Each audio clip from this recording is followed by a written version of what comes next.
My name is Zac Tolsma. I'm 23 years old. I hiked the Appalachian Trail last summer of 2012 from May 4th to September 18th.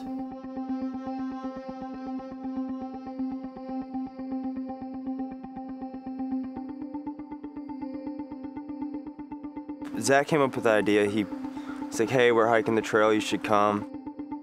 So I told him that if I didn't get hired being a raft guide, I would go for it. And then I didn't get hired, so I was like, all right, I might as well just go for it. And then Gravy was like last minute. He was like the week of, he's like, I'm going. And we just went. I actually already had gotten an internship at Mercantile Bank, and I called him back 3 days later and told him that I couldn't do it and just said that I was going to go hiking on the trail, and of course they thought I was a hippie. I planned it out for pretty long. I wanted to do this for a while, and I played soccer in college. I never had the opportunity to just take 5 months out of life like that. And so I'm blessed that I had two friends that kind of last minute decided they wanted to do it with me. It's definitely a sense of security and companionship. So we were all out there with a group, but at the same time, we each had our own individual adventure. So to be able to find three friends that are perfectly in tune with each other is very difficult to do.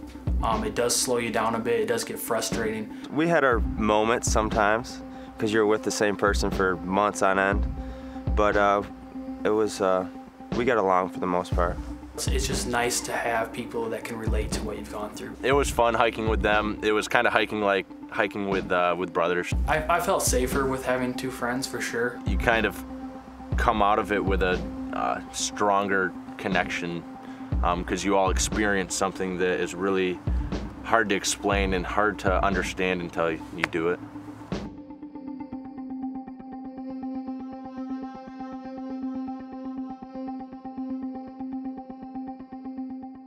It was hard at times, but it was fun. It was very rewarding. The journey was awesome. It's a thing called trail mode. You get in trail mode and you kind of zone out or tunnel vision in on what you're looking at, which is really 3 feet in front of you, and you're just lost in thoughts. It's just a really calming feeling.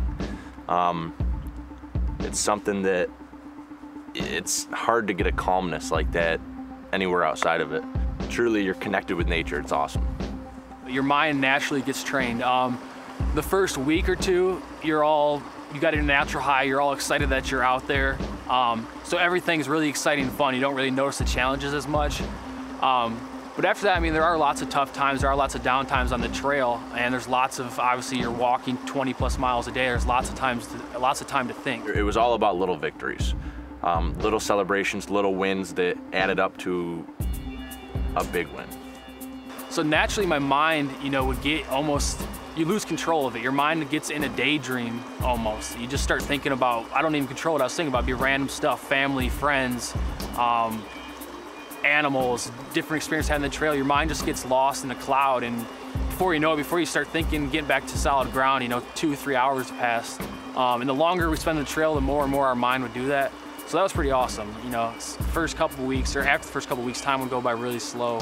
I had a watch, this same watch actually went on the trail, and after about 2 weeks, I took it off and had to put it in my bag because I would just look down at my watch every 20 minutes thinking it was like 2 hours that passed.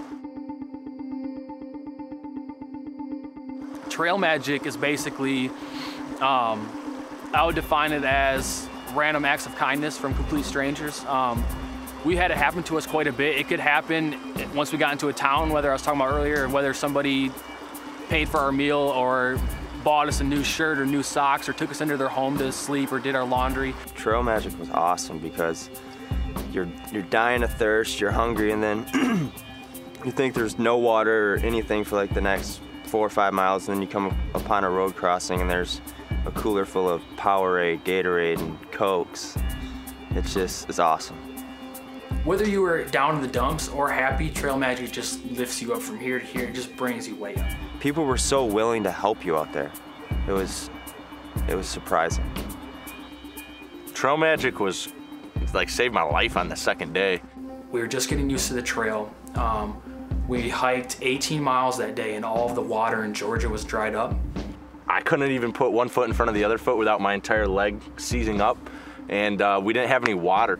So we were kind of in a tough dilemma. We saw on our map that there's a water source or a creek coming up, and every time we'd hit that water source, it was always dried up. So we wouldn't have been able to eat our dinner, rehydrate, or eat breakfast the next morning. We decided we just need to keep walking. We have to find water. And out of the corner of my eyes, I see something shining, and it actually was the plastic from the sun reflecting off of it. There was a big crate of water waiting for us there. Somebody had to hike those out, and it just had a note that said, John 3:16, spread God's love. He was a very fearful kid, little boy. He was very fearful of thunderstorms. Would come in our bed every night. There was this thunderstorm, so that he went out in the wilderness in these terrible storms that he endured while on the trail. It just amazes me when I look back 22 years ago.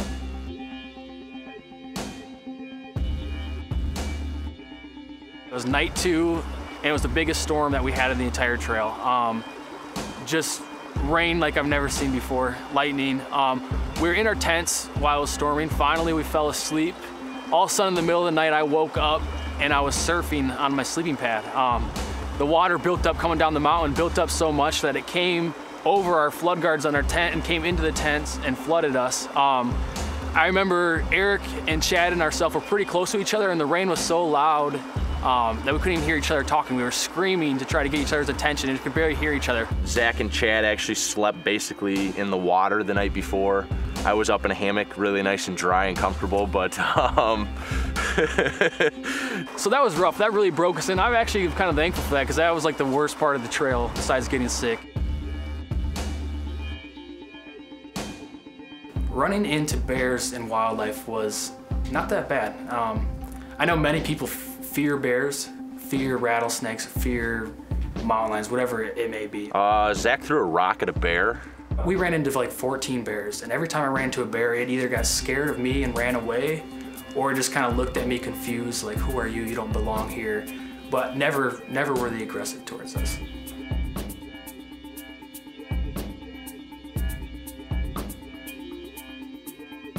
I did injure my knee one time, and I still don't know what it was to this day, but we were in Tennessee by Johnson City, and I just, all of a sudden, it progressively got worse and worse over a 12-hour time period, and I just couldn't really walk on my knee anymore. I did not get injured, surprisingly, but I got sick in, I think, Massachusetts. I had a stomach virus. I had to get on some antibiotics. In the White Mountains, I fell probably 12 to 14 feet straight down on my shoulder. I thought for sure something was gonna get hurt. I got up, it felt, I mean, it hurt for a moment. It felt like someone hit me in the shoulder, but nothing happened. You know, there's many times where I could have broken a leg or sprained an ankle, or, you know, stepping on rattlesnakes or something. It just, you know, God really took care of me. Well, you know, his health on the trail was good until he got sick, and so we were very concerned about that, and fortunately he was close enough to where he could get to a hospital, and he had great care for him there.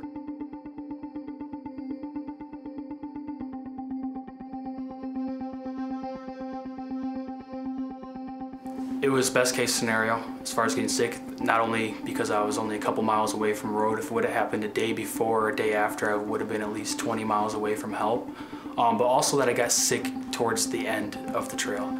I already accomplished so much of the trail that, you know, nothing, as long as I was physically alive and I didn't break both my legs or something, nothing was gonna bring me off the trail. I immediately wanted to go there, and my husband said no, and Zach said no.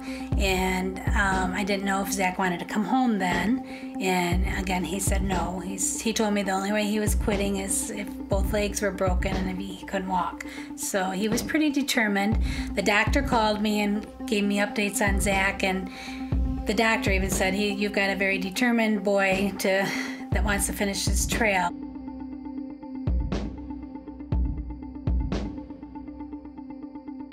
When I got to the West Virginia-Maryland border, I started to wake up in the morning and started to not really look forward to hiking the 20 miles. That was the goal for each day. I was bummed when he left because there was a close bond. He did 2.5 months, over 1,000 miles with us, and So Chad and I definitely gave him some good pep talks trying to get him to stay, but he had his mind made up. I think sometimes he feels like, you know, he kind of let us down, but he didn't let us down. We knew his intentions were good, and we wouldn't want him out there if he didn't want to be out there. He needed to do what's best for him. It was really about just feeling accomplished in what I did do, and being happy with it and being ready to return.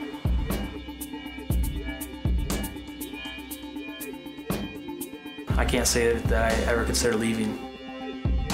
When I got sick, you would think that was probably the time where I most wanted to leave, but not at all. But I knew I was gonna get through it, whether it took me another month to finish that last, you know, 150, 200 miles, or it took me just a couple weeks, which I was fortunate that it did. I wasn't gonna come home unless I had to.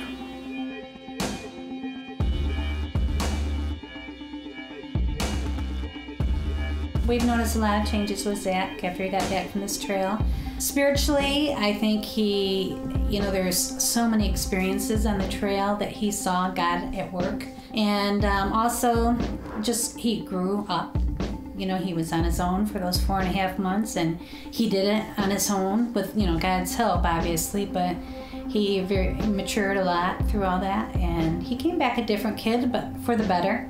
My perspective on life has definitely changed. I appreciate a roof over my head, a bed, a car. I mean, the list goes on and on, where everyday things I used to take for granted now I appreciate. But it also changed my outlook on what I want to do with my life. I don't necessarily think that I was made or that I would desire to go into corporate America, you know, follow my degree and work behind a desk 9 to 5, 5 days a week. I just don't think that's me. I really would like to get in the field as far as adventure, outdoorsy stuff goes, find a job in that, but I also really want to do something that matters. I like helping people. I've got a passion for helping people. Part of it's probably I went to Africa after the trail and saw some crazy stuff there that also opened up my mind. But it completely, I'm graduating in December, it completely 360 changed my perspective of what I want to do with life. But right now I'm still kind of in that gray area of what's next. I've got to find out what's next, and I'm just learning to be patient right now.